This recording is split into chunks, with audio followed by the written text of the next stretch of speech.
Отпустил.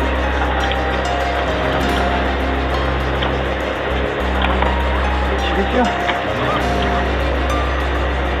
Ой. А все так это нормально. Понял. Все, нормально.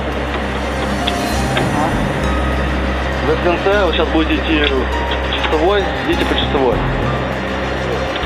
По часовой? Да. И в конце медленно, вы его, получается, вручную дожимаете. Завели, а потом вернули обратно. Понял, поехали в конце медленно, да? Я вот маховик идет. Дело в том, что когда вручаем маховик медленно, Медленно? медленно.